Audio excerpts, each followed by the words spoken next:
గీడిద్దరు బట్టెవాజిగాళ్ళు బండి మీద వచ్చి కథం ఆడ రోడ్డు మీద తెల్లంగేసుకొని నిల్చున్నాడు చూడురి ఒక ఆయన. ఇక కర్ర టీ షర్ట్ వేసుకొని వెనక కూర్చున్నాడు, చేతిలో పేపర్ పట్టుకొని బండి దిగిండు. జరా పెద్ద మనిషి ముంగటికి వెళ్ళి నడుచుకుంటూ వేయండు. బండి మీద కూర్చున్న బద్మాషోడు దాన్ని దొబ్బుకుంటా పెద్ద మనిషి తానికి వచ్చిండు. ముంగటోడు జేబులోకి వెళ్ళి 10 రూపాయల నోటు తీసి కింద పడేసి జర ముంగటికి నడిచిండు. ఇంతల్నే అటు ఇటు చూసి వీడొచ్చిండు. ఓ బాపు, ఆ 10 రూపాయల నోటు కింద పడ్డది నీదేనేనా అని అడిగిండు. ఆ పెద్ద మనిషి జేబులు ఉతుక్కొని నాదే ఉన్నట్టున్నది అనుకొని తీసుకుంటానికి కిందకు వంగిండు. ఇంతల్నే కర్ర టీ షర్ట్ వేసుకున్నాడు. మళ్ళీ వెనకకు వచ్చి ఆ నోటు నాదంకుల్ జేబులకి వెళ్ళి జారిపడ్డట్టున్నదని ఆయన పక్కకే పోయి పేపర్ అడ్డం పెట్టి అంగి మీది జేబులు ఉన్న సెల్ ఫోన్ కొట్టేసిండు. ఇక జేబులో ఫోన్ తీస్తే జేబుకు కూడా తెలియనంత తెలివిగా ఫోన్ తప్పదీసిండు. అంకుల్ ఆ 10 రూపాయలు కూడా నాదే అని చెప్పిండు. చక్కగా బండి ఎక్కి ఆడికెళ్ళి ఉడాయించిరు.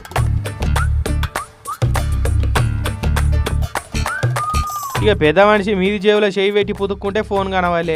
జరిగింది అర్థమై లబ్బదీపం అనుకుంటా పోలీసు వాళ్ళకి ఫిర్యాదు